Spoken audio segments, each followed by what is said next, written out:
Nyt puhutaan vähän treidaamisesta, mitä se on, miksi sitä tehdään ja miten sitä pääsisi tekemään. No mitä treidaaminen on? Mä yleensä yritän selittää sen sillä lailla, että meillä on erilaisia esimerkiksi osakkeita, indeksejä, valuuttoja ja me yritetään vähän niin kuin ennustaa eri strategioilla, mihin se voisi mennä seuraavaksi. Ja mehän pystytään tehdä voittoa, kun hinta menee ylöspäin ja me pystytään tehdä voittoa, kun hinta menee alaspäin.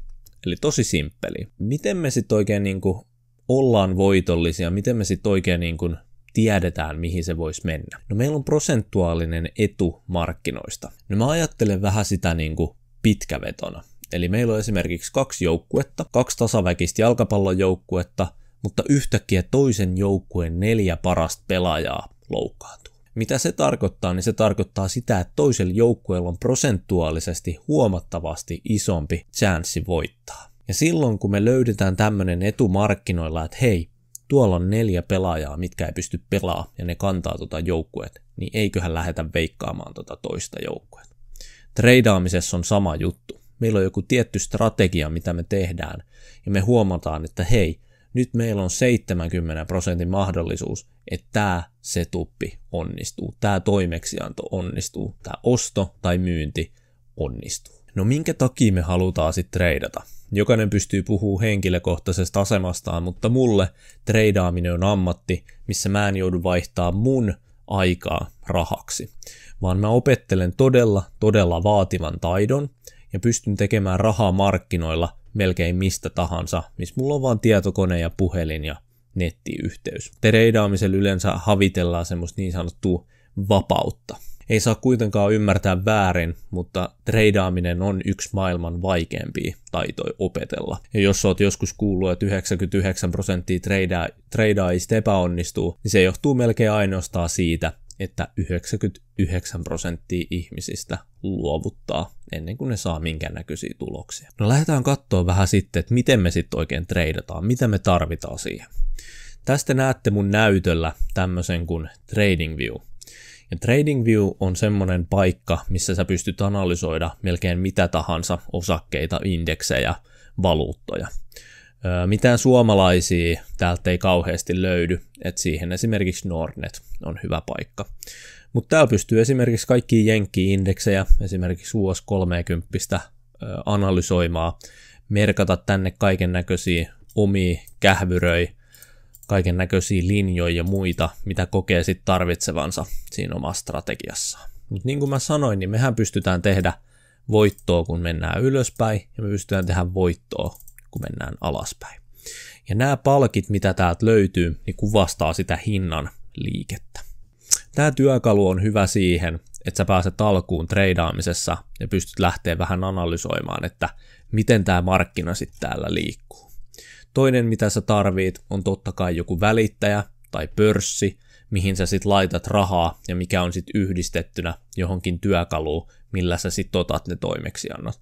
Yksi hyvä esimerkki on MetaTrader, näkyy tossa. Voit ladata sen Androidille tai iPhoneille ja siellä sä pystyt sitten tehdä niitä itse toimeksiantoja ja pystyt yhdistämään se sun pörssiin. Sellainen perusidea treidaamisessa on se, että meillä on joku riski, mitä me riskeerataan. Ja sanotaan nyt vaikka sillä lailla, että meillä on 1000 euron käyttäjä, eli meillä on 1000 euroa laitettu sinne meidän trade-tilille. Ja sitten me ollaan otettu meidän strategialla 100 harjoitustradea, eli me ollaan testattu meidän strategiaa 100 kertaa, ja me ollaan huomattu, että hei, meidän strategia toimii 67% tästä ajasta. Eli siitä 100 tradeista, mitä me otettiin, 67 meni oikein. Eli me hiukan voitetaan enemmän, mitä me hävitään. Ja jos meidän se strategia on ollut semmoinen, että me riskeerataan aina vaikka 10 euroa ja voidaan voittaa 10 euroa, niin silloinhan meidän riskisuhde on 1:1. Eli meidän voittokerroin on silloin 1. Ja silloin kun meillä on 67% voittoprosentti ja meillä on 1:1 tradeja, niin silloin se tarkoittaa sitä, että keskimääräisesti me nostetaan meidän kapitaalia koko ajan. Ja nämä numerot riippuu sitten tosi paljon siitä strategiasta, mikä sulla on. Voi olla, että sulla on strategia, missä sä itse asiassa häviit enemmän kuin sä voitat. Sekin on mahdollista, eli sä häviit enemmän tradeja, mitä sä voitat. Mutta sun riskisuhde on sitten taas tosi hyvä. Eli aina kun sä sijoitat tai riskeeraat esimerkiksi $10, niin sun voittosuhde on 4-kertainen. Eli puhutaan 1:4 tradeista tai 4 risk to rewardista. Ja mitä tämä sitten tarkoittaa on se, että me pystytään mennä saman verran oikeaan suuntaan, eli kasvattaa sitä meidän kapitaalia, mutta se ei ole aina ihan varma, että me voitetaan esimerkiksi suurimmassa osassa aikaa. Eli voi olla, että meillä tapahtuu tilanteita, missä me hävitään ensin tosi paljon ennen kuin me ollaan voitollisia, mutta sitten sun pitää luottaa siihen strategiaan, miten se sitten toimii. Puhutaan hiukan vielä sijoittamisen ja treidaamisen eroista. Eli aina kun puhutaan sijoittamisesta, niin ajatellaan sillä, että okei, pistetään rahaa johonkin rahastoon ja tienataan sillä vaikka 7% vuodessa, mikä on siis tosi hyvä. Sitten me lähdetään tähtäämään semmoista 15 vuoden akselia, eli me sijoitetaan 15 vuotta ja sanotaan, että me laitetaan 300 € kuukaudessa sinne tilille, eli me säästetään rahastoon 300 € kuukaudessa. No mitä me sitten saadaan tämän 15 vuoden aikaa, niin me saadaan kasvatettua tämä 1,000 € tai $1,000 melkein 100 tonniin. Ja siitä sitten on yhteensä 43 tonnia tämmöistä niinku korkoa koron päälle efektiä. No sitten monesti sanotaan, että treidaaja ei voi koskaan päihittää indeksituottoa, mutta se nyt on todistettu moneen otteeseen, jotta se ei pidä paikkansa. Eli jos mennään katsoa, mitä keskiverto treidaaja tekee, nämä on siis todella keskiverrollisia lukuja. Ne saattaa olla tosi paljon vähemmän, ne saattaa olla tosi paljon enemmän. Riippuu treidaajasta ja strategiasta tosi paljon, mutta mä haluan antaa nyt teille esimerkin. Eli jos ajatellaan, että keskiverto treidaaja voi tienata 1% strategialla esimerkiksi 5-15% kuukaudessa, niin otetaan siitä semmoinen keskiverto 10%.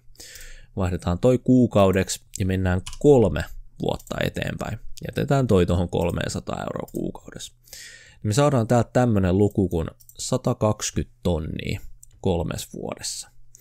Ja treidaamista ei ajatella sijoittamisena, vaan treidaamista ajatellaan ammattina. Sulle tehdään ammatti, millä sä maksat sun päivittäisiä menoja tai maksat sun sijoitussalkkua tai mitä ikinä. No jos ajatellaan, että treidaamiseen keskiverrallisesti kestää 3-6 vuotta, että sä oot säännöllisesti profiitillinen, niin tämähän sopii todella hyvin. Mä tiedän tapauksia, että on 3 vuodessa tullut profiitilliseksi. Mä tiedän tapauksia, että siinä on mennyt 6 vuotta. Mä tiedän, että 2,5 vuodessa on pystytty tienaamaan jo 100 000 kuukaudessa. Mä tiedän tapauksia, ketkä on treidannut 3 vuotta ja pystynyt kuukausissa tienaamaan monia miljoonia.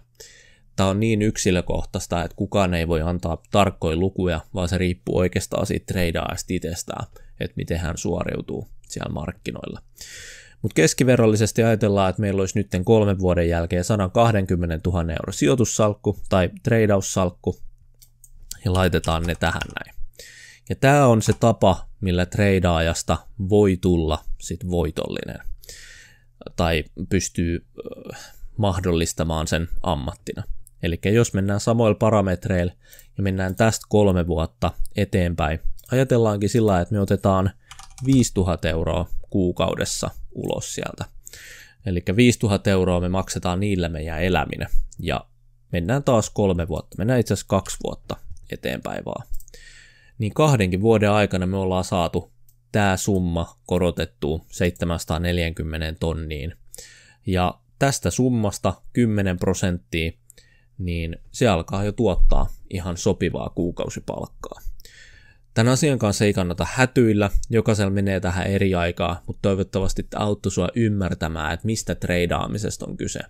Ja tällä lyhyesti selitettynä treidaamisesta on kyse siitä, että sä haluat ammatin, mikä on suht vapaa, missä pystyt liikkuu, missä päin maailmaa, missä pystyt mahdollistamaan taloudellisia haaveita, sanotaan lyhyemmässä ajassa, mitä monissa muissa ammateissa, mutta kuitenkin tämä vaatii todella paljon työtä ja on yksi vaativimpia taitoja opetella. Toivottavasti tämä auttoi sua ymmärtämään. Nähdään seuraavassa jaksossa.